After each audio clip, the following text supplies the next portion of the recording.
Good evening, and welcome to another one of my episodes of A Verse a Day Keeps Islam Away. Before we start, today's subject is going to be extremely disturbing. It's disgusting. It will infuriate a lot of people. However, I will be giving references to every single thing I say today. Now, the references that I'll be using for the most part of today's episode is from As-Sirah, As-Sunnah. As you know, Islam is composed of several components. You have Al-Quran, you have Al-Hadith, the sayings, the narrations, and then you have As-Sunnah, Al-Sirah, which is the path, the way that Muhammad, the Prophet Muhammad, had lived his life, the path which he has taken, and like the name, the Sunni Muslims, that is the path that they ought to follow. Now, I understand, and there's going to be a lot of issues with this video because a lot of these references are actually being disputed every single day. But now, al-fuqaha, the Muslim scholars, they're going through all of those, and they've been pretty much just chopping them off, saying, okay, this never existed, this never happened, this never happened. Okay, now let's get started. Today's episode is going to be about paraphilia. I'm going to show you how Muhammad, and Nabi Muhammad sallallahu alaihi wasallam, was a paraphiliac. Paraphilia is a psychosexual disorder. It's marked by extreme sexual urges and fantasies and behaviors that involve objects, suffering, humiliation, children, and other non-consenting partners, if you may. I'm going to have to apologize in advance. Almost none of these books have been translated into English or any other language because you'll see why they have not been translated. So all the titles, everything is in Arabic. So here's what I'm going to do. I will reference everything and I'll put the references on the side. On the side of this video, actually it should be right here to the left. The first thing I'd like to talk about is how Muhammad used to, as they put it, suck the tongues of others. It is written in إعانة الطالبين لأبي بكر الدمياطي, Volume 2, page 231, that Muhammad used to suck the tongue of his wife Aisha. You know what? That's fine. Sucking the tongue of your wife, that's not a big deal. Let's keep going. Musnad Ahmed bin Hanbal, Volume 4, page 93. And it talks about seeing the Prophet Muhammad sucking the tongue of Al-Hasan bin Ali. Al-Hasan bin Ali is obviously a man. It's a male. So here we have him also sucking the tongue, or French kissing, or whatever you'd like to say it was, of another man. It is listed again in a different location, this one in تاريخ مدينة دمشق للحسن ابن هبة الله, Volume 14, page 169, where here it says Muhammad would suck the tongue of Al-Hussein bin Ali just like a boy would suck a date. Faid al-Qadir lil-Manawi, Volume 5, page 249. Here it talks about Muhammad, where he would suck the tongues of those who were halal to him, his women, and those obviously whom his right hand possessed. But also, it talks about him sucking the tongue of his daughter, Fatima. Moving on to the next topic. Boobies. Breasts.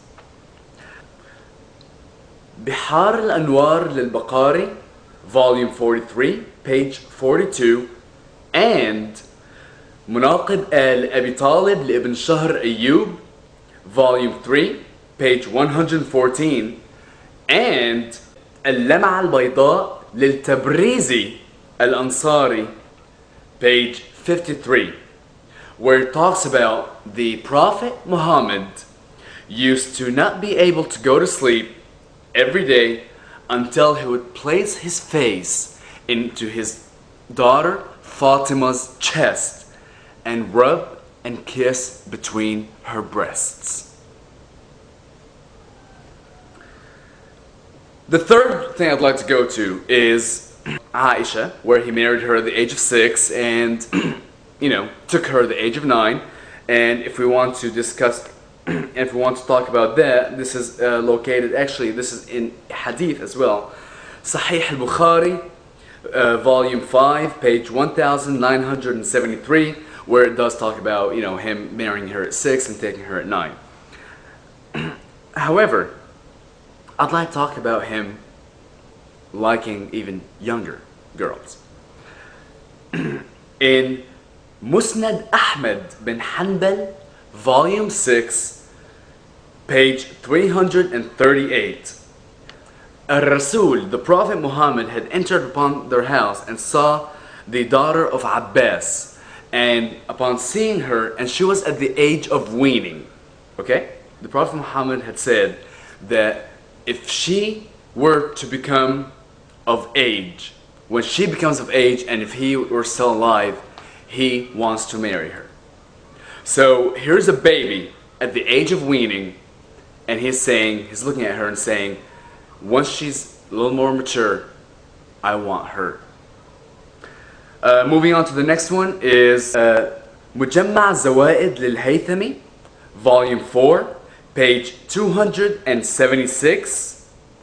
And again in Sunan Sa'id bin Mansur, volume 2, page 123. And it talks about Muhammad having a concubine who had a daughter at the age of weaning. He once picked up this girl who was naked, and as he held her in his arms, he realized there was a desire, a lust within him.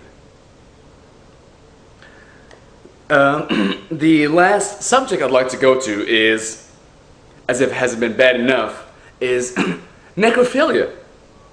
The 6 different people had referenced the same story. Now again, if it could have been a rumor, passed on from one person to the other, but I'm just telling you what is written. Kanz al-Ammal lil-Muttaqi al-Hindi, volume 13, page 274, and the story of Al-Hajjah في بيان المحجبة لأبي القاسم الأصبهاني, volume 1, page 488. Here it talks about Al-Rasul, Muhammad, the Prophet Muhammad, having taken off his robe and placing it upon Ali, the mother of Ali. And then he proceeded to lay with her in her grave. Now, as the soil started falling back to the grave, his followers noticed it, and surprisingly they asked him and said, "O Prophet of God, you are doing something we have never seen you do before." To which he answered that he clothed her with his robe so that she may have something heavenly to wear. And he اضطجع معها, he slept with her, he lay with her, in order to lessen the pains of the grave.